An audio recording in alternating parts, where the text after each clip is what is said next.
Hi guys, welcome to this video. Welcome to this podcast. It's been a little while since the last one, at least it seems it has.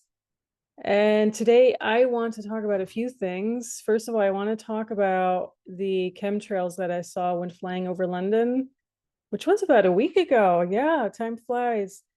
And then mystic portals, why the energy just feels so horrendous in certain areas, specifically Europe, I do have to say, and a few other things. Let's see how far we get today. So I hope you guys are doing all right. I know we're dealing with really intense times right now. For me personally, it feels really scattered as well. No matter where you are, you do think certain areas are better than others, but no matter where you are, there's this weird heaviness. There's a scatteredness just like all over the place.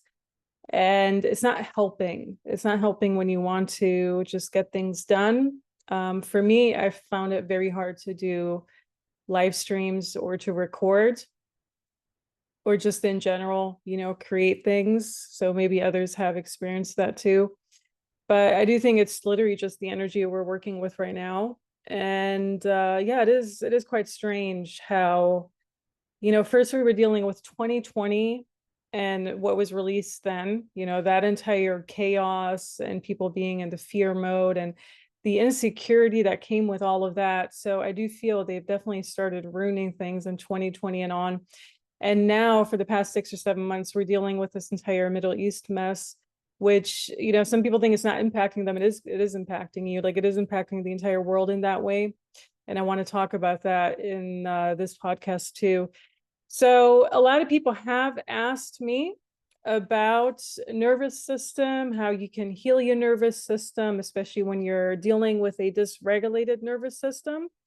And I have a free somatic scan and reset. So this is for people who really want to, just start healing their nervous system, which I feel a lot of people are in that situation right now because they're throwing so many things at us.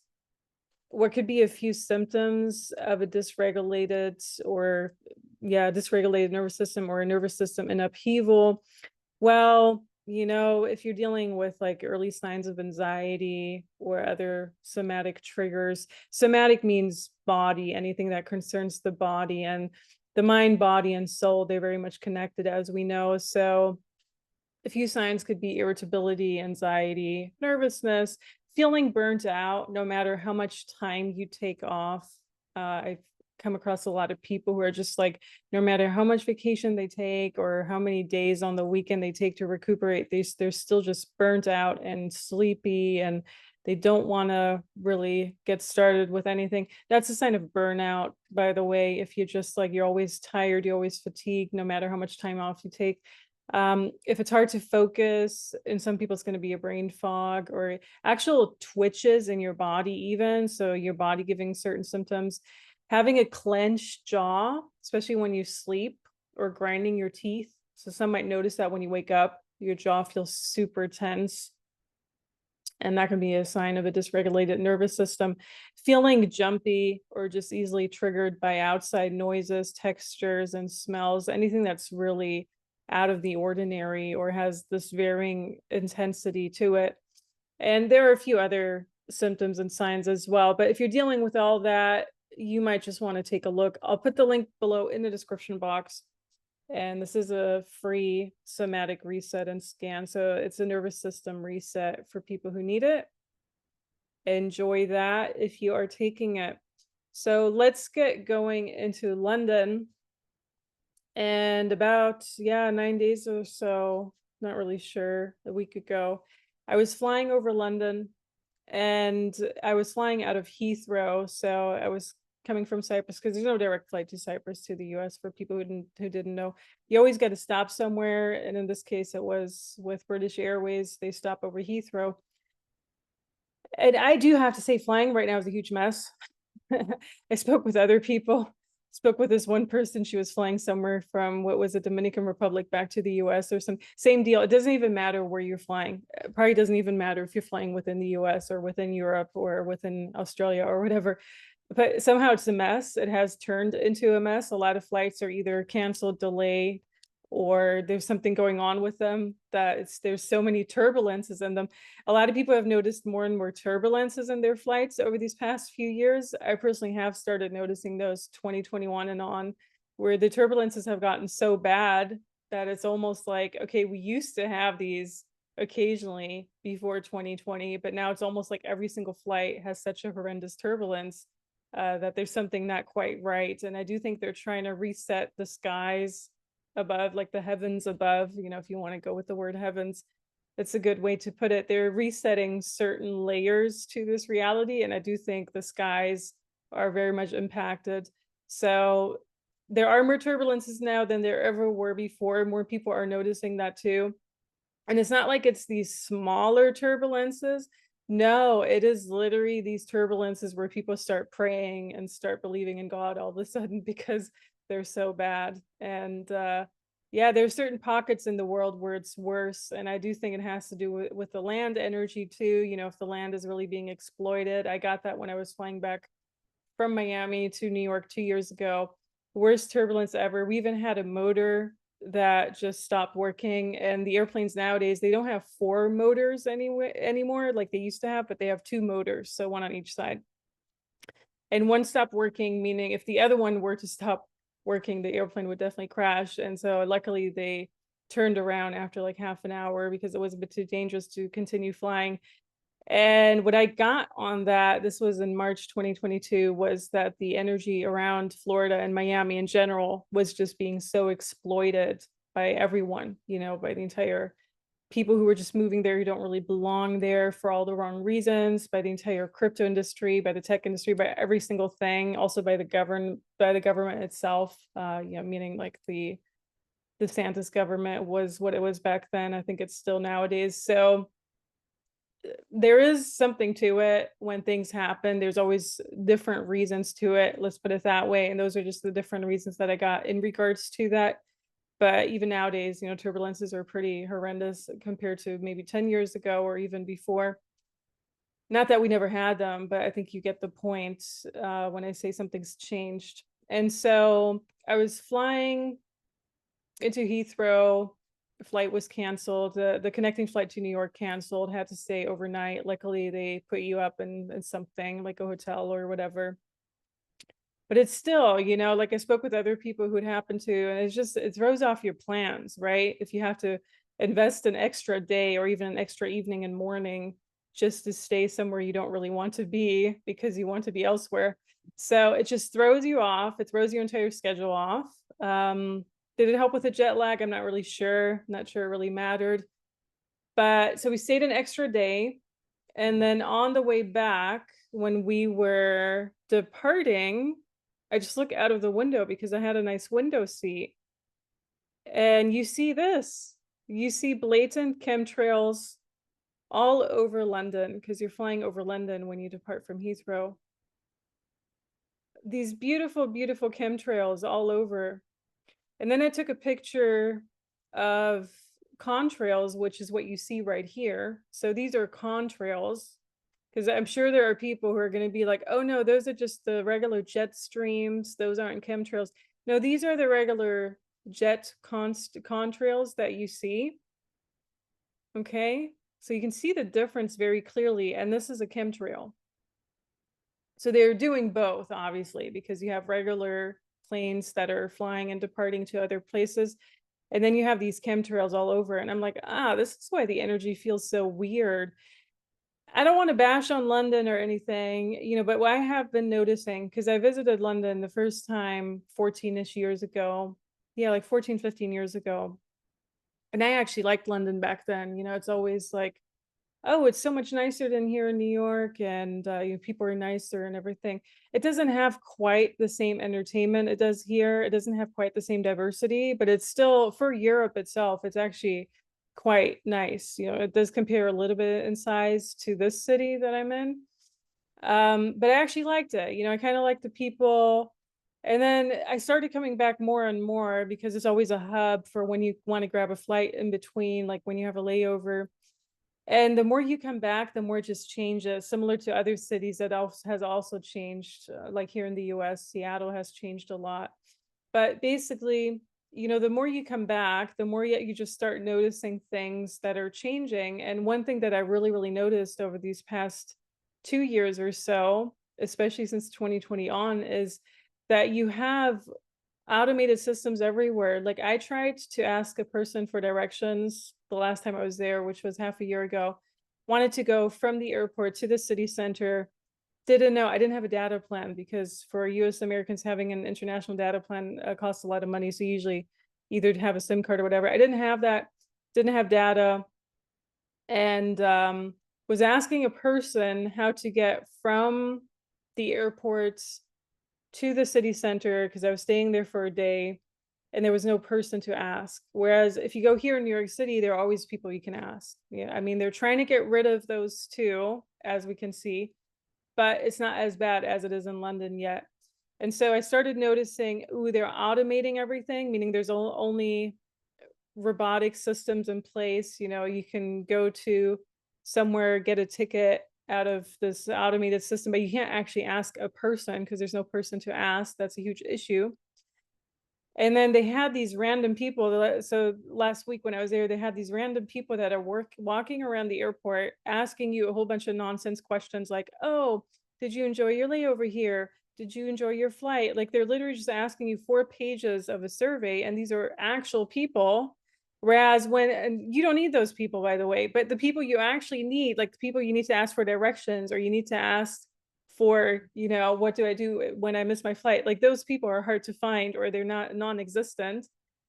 And then so when I was taking my flight back, there was a gate number, and I walked through the gate number that was right next to it because it was a little bit confusing. So let's just say the gate number was 30. I walked through 30, 31 or something like that.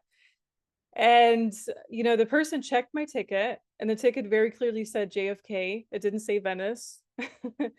And I should have asked. I should have really been like, "Is this going to New York?" Because that would have probably, you know, from the start would have avoided a lot of conflict. But didn't do that because I thought it was the right gate, and the person was checking my ticket. So I walked through it, and then there's this another point where you have to scan your ticket on an automated system. And ironically, the automated system then started beeping, and it was doing that in this really obnoxious way that everyone was kind of staring at you too. And I'm like, oh my gosh, did I break a rule? Am I like a criminal or something? So it started beeping in this, you know, do do do do do do, like really obnoxious manner.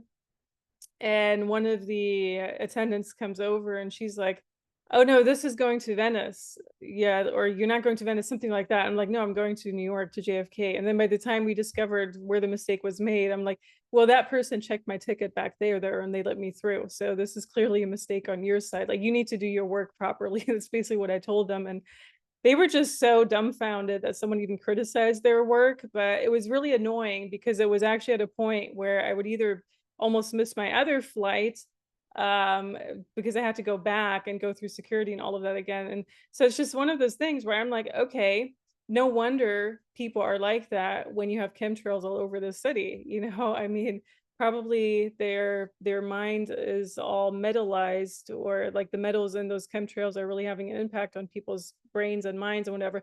I mean, of course you have them here too, you have them everywhere, you have them in third world countries, but it's, yeah, it was very eerie to see them from far above from the airplane. And just wanted to mention that maybe someone who's traveling there in the next few days or weeks or so, I know some people are, maybe you'll see that as well from your window seat. So that was my London story. And then what we have here is a mystical portal right now in New York City. So this is a portal. It's basically an art installation. All of these tech things are basically under the disguise of an art installation, in case you haven't noticed that yet. And so this is called the portal, a bridge to a united planet. Mystical portal now connects New York and Dublin, part of a bridge to the united planet. Two massive circular live stream video portals now connect New York City and Dublin, Ireland. It's all part of an artist's plan to bring the world closer together. This pair of portals, which became operational, I guess it was about a week ago. They're saying Wednesday in this article, but it was like a week ago Wednesday. connects the two cities separated by more than 3,000 miles with a 24/7 live video link. Ironically, it's already been taken down, by the way. So someone kind of flashed someone off or something on this live stream. It was taken down for like 4 days. Those were the 4 days I actually wanted to check it out.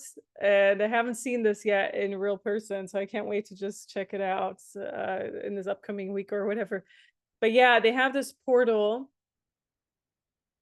and it's installed in the Flatiron District, and it's installed in near O'Connell Street in Dublin.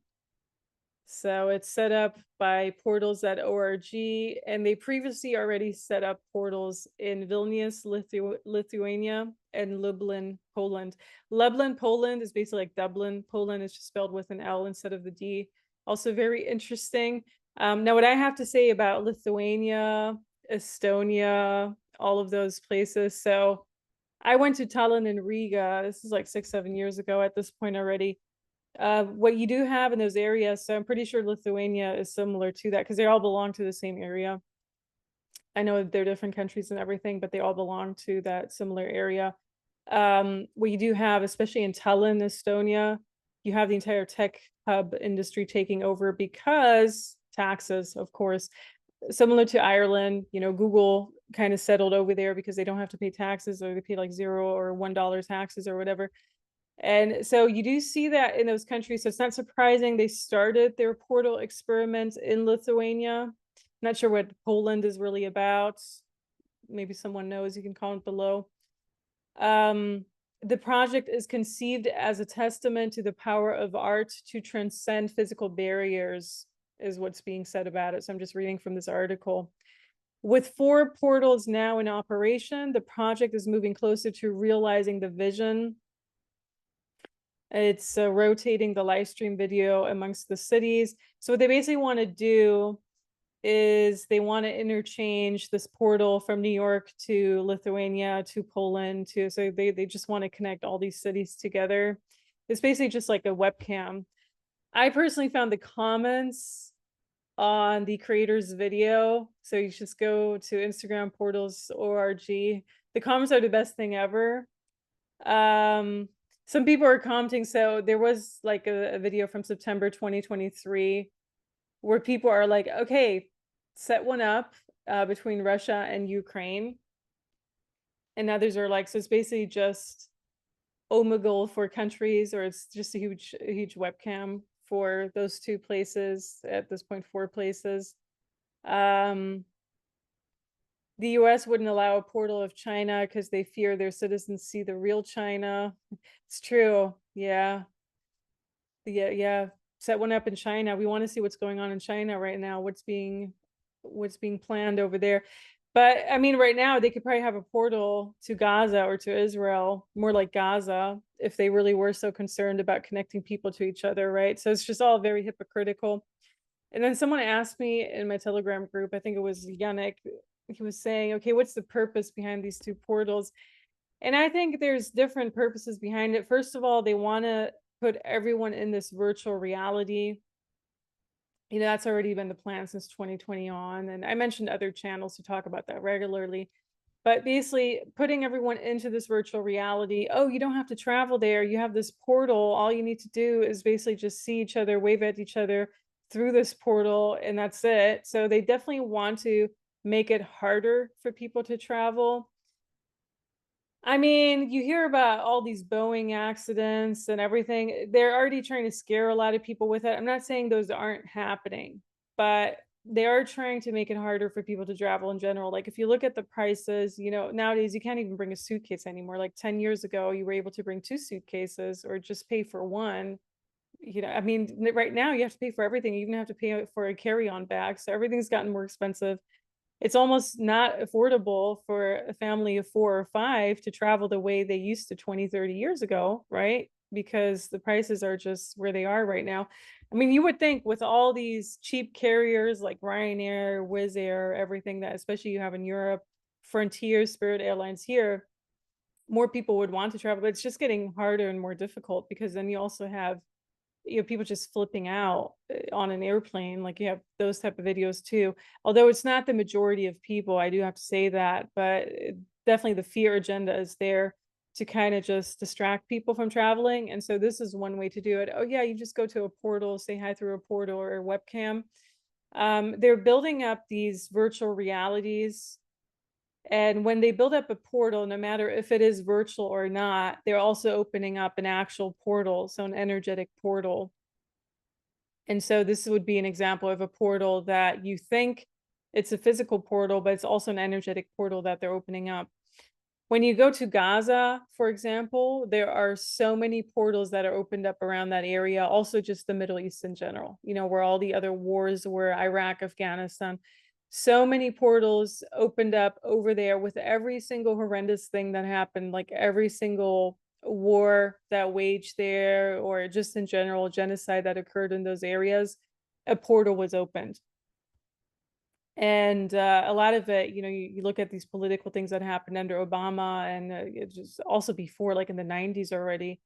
Yeah, all these portals opened. People say, oh, it's just because of the oil, it's just because of that. No, it's actually energetically, they're letting in a lot of dark energy.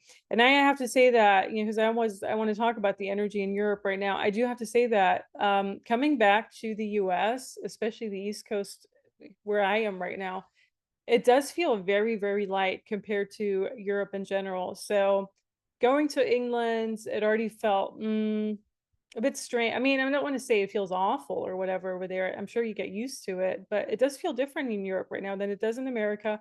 I'm pretty sure if you go to Australia, it also feels different, maybe lighter over there, because probably the distance helps. Being far removed from all of that crap right now, it probably does help. I mean, first you had the entire Russia-Ukraine thing, which is still going on. Now you have the entire Israel-Gaza thing, and it is impacting that part of the world. You can't just not, I mean, you can't just ignore it, you know. You kind of do have to acknowledge that's what's going on. So England does feel lighter than it felt around Cyprus and those part of the world for sure. When I first landed in Cyprus, I landed in Larnaca, which is the international airport, heavy energy, like boom, hit me in the face, really heavy energy. You do get used to it. So people who are currently in Cyprus, because I talked to a lot of them, they're just really dumbfounded at, no, it feels normal here and everything. I'm like, it does not feel normal here. The entire energy changed from October on. And the only reason they're probably not noticing is that because, first of all, they're not energetically attuned at all. A lot of them are just walking robots, just like everywhere else. And second of all, because they've been sitting in that energy. So if you're just sitting in it, you get used to it very quickly. You know, at the end of my stay, which was a few weeks in, I had gotten a little bit used to it, but you could still feel something horrendous is happening very close by. And so I really don't understand how people are just able to be like, oh no, our life is normal here. No, it's not. No one's life is normal anymore. Literally nothing is normal anymore.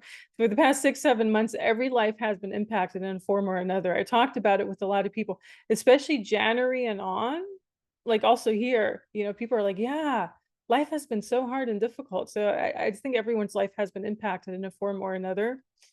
A lot of portals opening up, especially, let's just go back to this Gaza thing, especially over Gaza.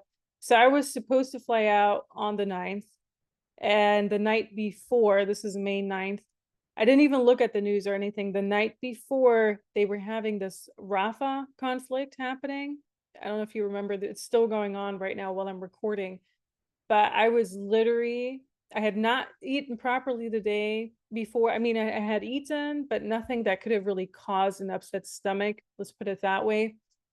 And I was literally in my bathroom, like vomiting 8 hours straight the entire night before I was supposed to fly out, which I did fly out. And then that entire mess in England happened and everything.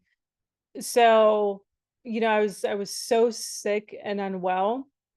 And I seldom have that. I had that once before in a different country, and I think that had a different reason. But that happening, and I was in Cyprus, which is right next to Israel and Gaza. I was like, oh no, it probably has to do with something they're trying to pull off or something they're currently pulling off. And then a few days later, I read about, you know, what they're really trying to do. Like they're really trying to extinguish that entire area, basically. And it goes both ways, you know. I mean, it's there's so much propaganda on both sides. You could look at this commercial here, help Gaza. Like, why are there so many organizations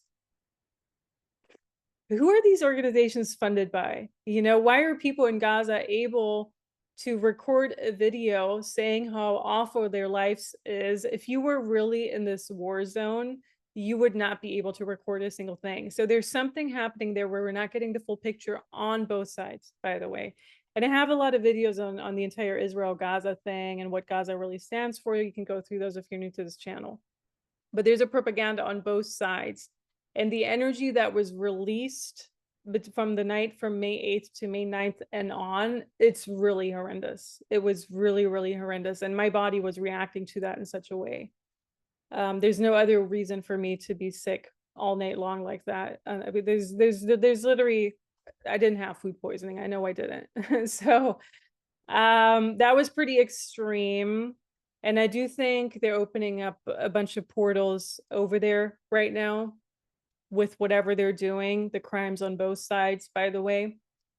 There's a lot of pain, there's a lot of hurt that's going on. And so coming out of that, yeah, I did feel a little bit better in England, of course.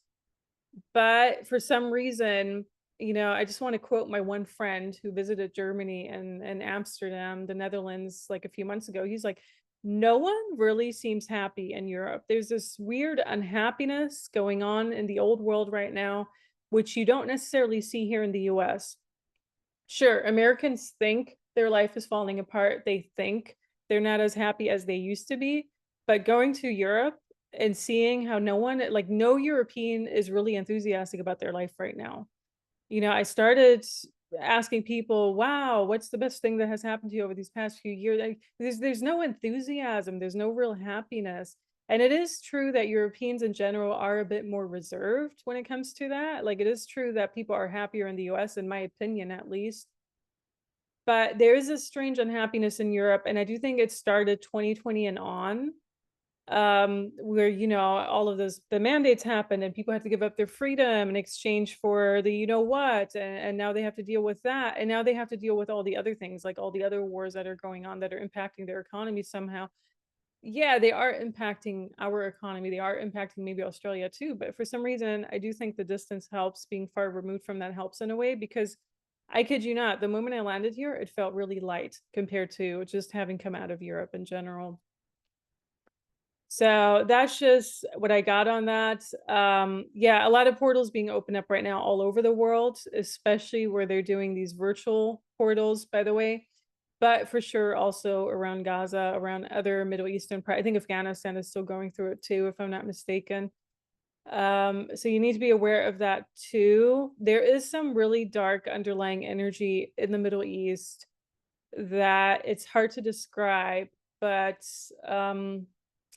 yeah, it's kind of like, you know, I don't want to quote someone else who said, oh, it's a bad spirit that's coming through from those parts.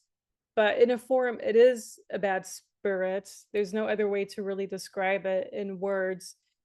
So what you're dealing with, Greece was dealing with it too, but you were dealing with a sandstorm supposedly coming from North Africa. We don't really know where it's coming from, right? That's just what the mainstream is telling you.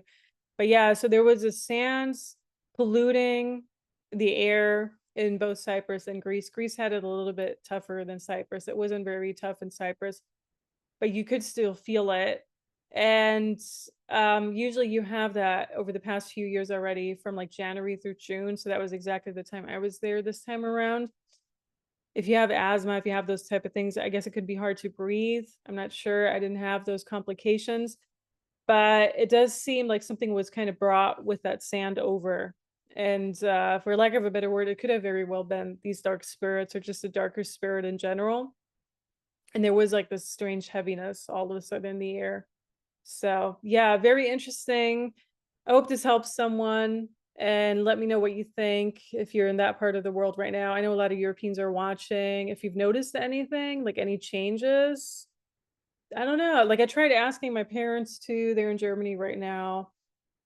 My mom thinks it's because of, you know, just in general, the economic instability, not necessarily even the wars, but just like in general, that's just impacting people. Could be. I don't really know.